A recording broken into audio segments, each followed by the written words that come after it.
Hope you're doing good. Micah back with another video. Back here to talk about the Samsung Galaxy S25 a month later.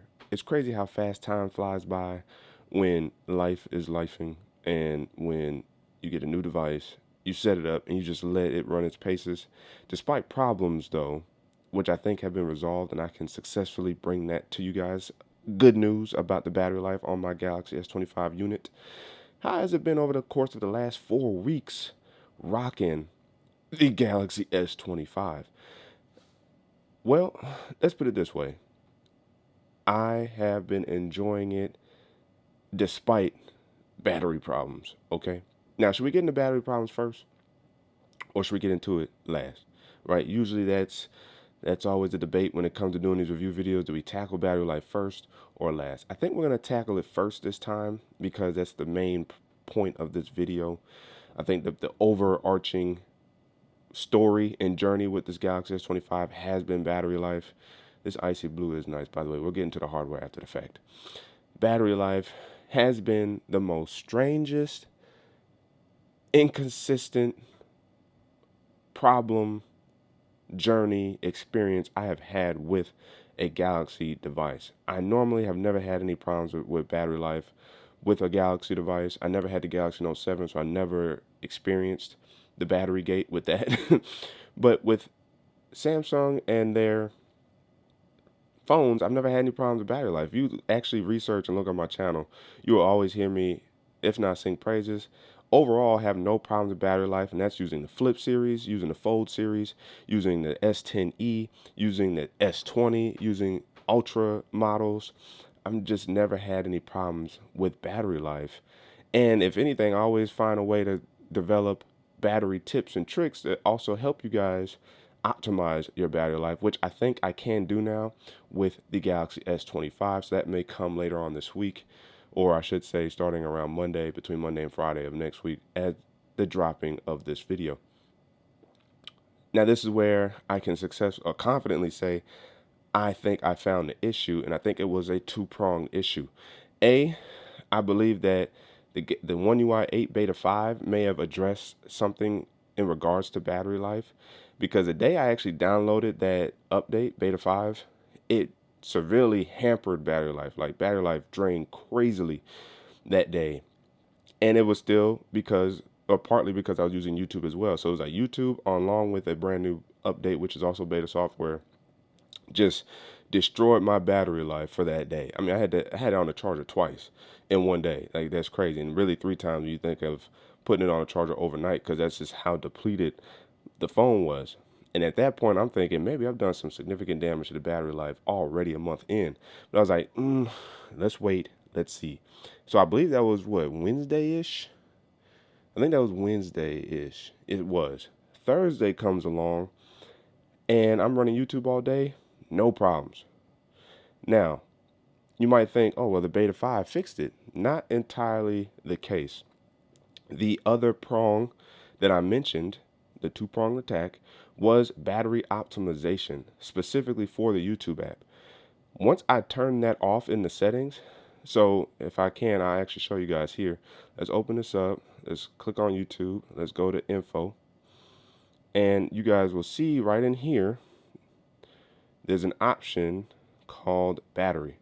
And so if you come in here to battery, I turned it off from optimized to unrestricted the same day the Beta 5 update dropped. So I think it was a combination of both. I definitely feel like it was probably this as well, turning off the restrictions on for battery optimization for YouTube, because it seems like there's a big contradiction there when it comes to trying to optimize battery life and then YouTube at the same time. Now, normally I turn off, I think, optimization anyway, but it was never something that came to my mind at first when addressing YouTube on my Galaxy device.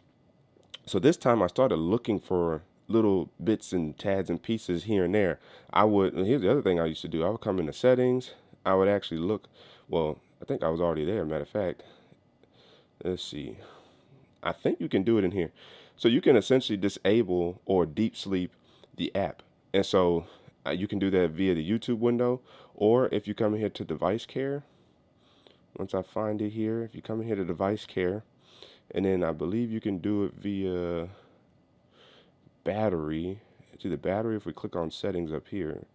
Click on settings. Nope. Battery. There we go. And then within the battery settings, there should be an option.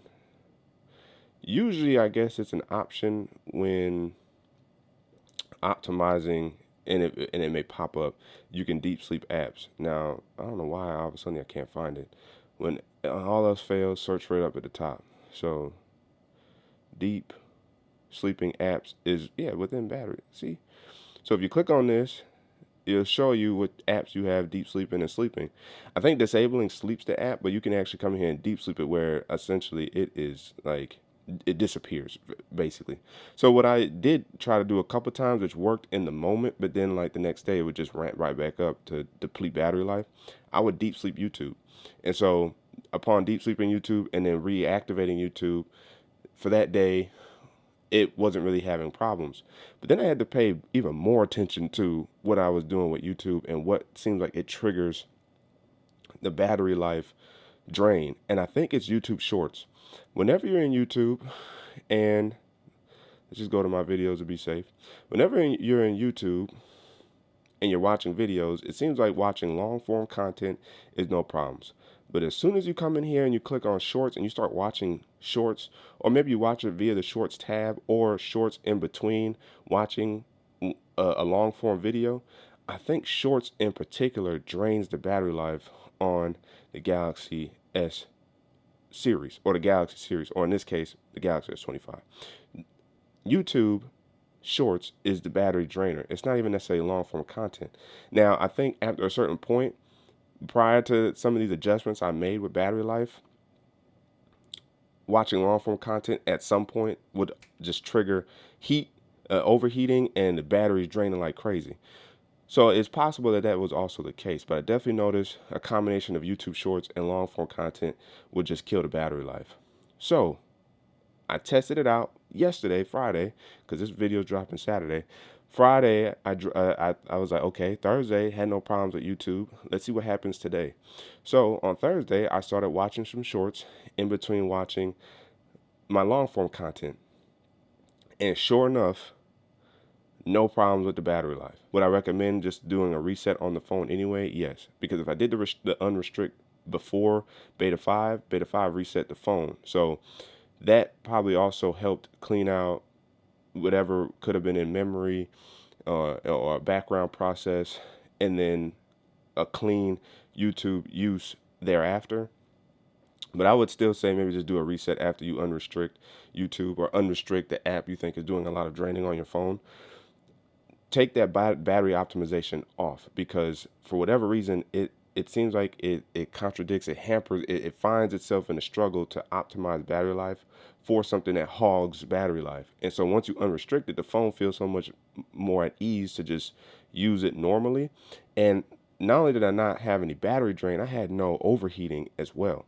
So battery life on this phone for the last 2 days has been superb ever since the Beta 5 update. And to me, more importantly, unrestricting the battery life or battery optimization on YouTube.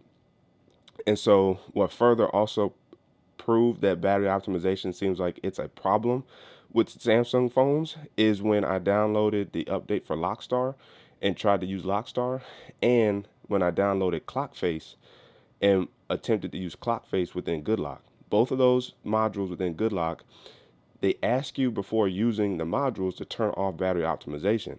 Well, why would you need to do that if it should work in tandem? Because I think Samsung has not figured out how to get their battery optimization to work properly with their own apps, things or additional mini apps, if you will, that may provide an additional drain or leaching of battery life for your phone. And so when those two modules ask for battery optimization to be turned off, that confirmed my suspicions with YouTube and unrestricting the battery life for YouTube as well. So since I've unrestricted battery optimization for all of that, and I have to throw in there the compliments of the One UI 8 Beta 5, I've had no problems with battery life. And you almost would think I would, because it's beta software and it's the fifth installment of beta software, which means it is much more stable because they did a lot more fixing of problems and adding of features to the Galaxy S25 in particular, and the August security patch as well. So there are some things that you would think would still need some adjustment 24 hours later. Nope. That update was superb for the Galaxy S25 series and for my phone in particular. And I can confidently say now I don't have any problems with my battery life in that way. And so, yes, it took me about 10 minutes to really talk about this and flesh this out. This could have been its own video, really. But I really wanted to bring that to you guys because over the course of the last month, the one problem child using the Galaxy S25 has been YouTube. And now I'm glad that I was able to fix that or have that addressed by just doing some research of my own phone, troubleshooting my own use cases and different settings and apps that we have at our disposal to customize and personalize our phones to get them to run the way we want them to. And so battery life now, over the course of the last couple of days, I haven't had no issues whatsoever. It's back to how I would normally have my daily use cases with the S25, ending the day between 20 and 40%. And that brings me to the hardware because I was definitely paying attention to my hardware when my phone was just unnecessarily hot. I mean, I'm using both hands to check the temperature to see if it's really that hot for me, and it was stupid hot. So one of the things I was paying attention to is whether or not the phone was going to start bulging because I did start thinking about the Note 7 low key, and no problems. If anything, Samsung's hardware design probably even improved since that Note 7 situation with protections and reinforced, body frames and internals to handle heat. And I think the S25 series has like vapor chamber cooling to dissipate that heat. So as thin as it is and as compact as this one is in particular, haven't had any issues when it comes to battery or the hardware. And this phone has slid out of my pocket from time to time, but as you guys can see by the framing, the phone knows how to handle damage or just bumps and bruises. Camera modules still look flawless. Bada boom, bada bang. So hardware wise, I adore Samsung's hardware. That's why I would love to get the Flip 7. Still trying to. We'll see. The Pixel 10 series looks very amusing as well. And we're waiting to see what iPhone does because if I do pick up a second device or potentially a daily driver, if it's Samsung. The Flip 7 is in the lead right now, followed by the Pixel 10 Pro Fold. I hate that name. Should just be called the Fold 3. But the 10 Pro Fold looks good as well. The 10 Pro also looks good. The 10 Pro XL is the one you probably want to go for because it has like just a slight leg up when it comes to certain features.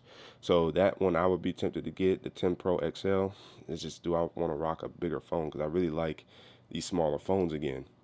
And then the iPhone 17, if they do drop the iPhone 17 Air, that is definitely up in the running against the Flip 7 for me.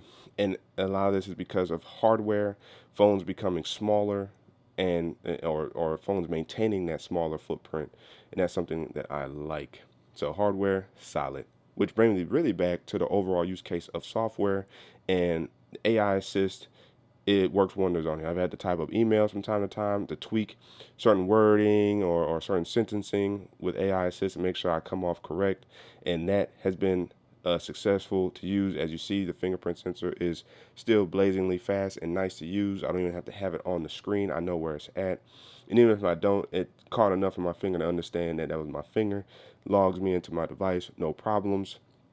Blazing fast for the most part when it comes to doing anything. I have not adjusted my scaling, and you see how fast everything moves. Unless in my developer options, those settings moved over where I only cut one of the transition times in half. So from 1x to 0.5x, and it was only one of the transition scales or animations. It wasn't all three. So even with that in mind, this phone is blazing fast, handles all the software that Samsung throws at it, handles all the features, handles good lock, handles the customization of good lock with home up, and within home up would be DIY, and that's what you see here, me being able to adjust this. And even though you can't quite see it, there are adjustments made because of DIY that allow me to set my home screen up the way I have it set up, including my glass icons, which is within Good Lock. So I love Good Lock. It is beautiful, as you guys can see. I'm even using a theme within Quick Start for my quick panel and my notification panel. And I'm using Samsung's new, well, I'm not using Samsung's new adaptive clock. I'm using clock face for this clock. And I'm using a wallpaper I found from Twitter. As you guys know, follow me on Twitter. It's in the description box. I can't remember whether or not I actually retweeted these wallpapers I'm currently using, because this one and the other one is from Twitter as well. And pretty much everyone you've seen is from Twitter. I do my best to try to remember to retweet them, so that way when you check out my retweets, you'll find the wallpapers that I use. So I like being able to make those adjustments. The widgets are Samsung's widgets because I just think they're pretty much cleaning, and being able to change them with DIY has eliminated the use of KWGT Pro in my opinion for me. And I found a sweet spot being able to use just the preloaded widgets, and I'm comfortable with them. And I'm being able to use translucency for my folder here, and using Samsung's ability to just kind of click right within without having to expand the folder is beautiful and nice. So the software wise has been working wonders, and I love the fact that the edge panel is still here to stay. It's probably my hands down the most underrated feature for a Samsung device. A way to keep your home screen clean while you can still load apps on the side, and they're invisible until you swipe it out. If I need to do AI select, boom, bada boom, select around if I need to, then click out of it if I have to, press and hold if I want to activate, tap the search with Google, like just really, really good. And then Google's listening to me right there. So very, very good there. Jarvis. Yep, so Bixby still works, and Bixby responded relatively nice there. Yes, Jarvis, you know what I'm saying? Stark is back in the building. So beautiful, beautiful device all around. It took about a month to really figure out the device, but you know what? Sometimes that's the fun part of tech is understanding your device to know how to get the most out of it. And that's something I just have fun doing when it comes to tech. And I'm hoping that this also brings some level of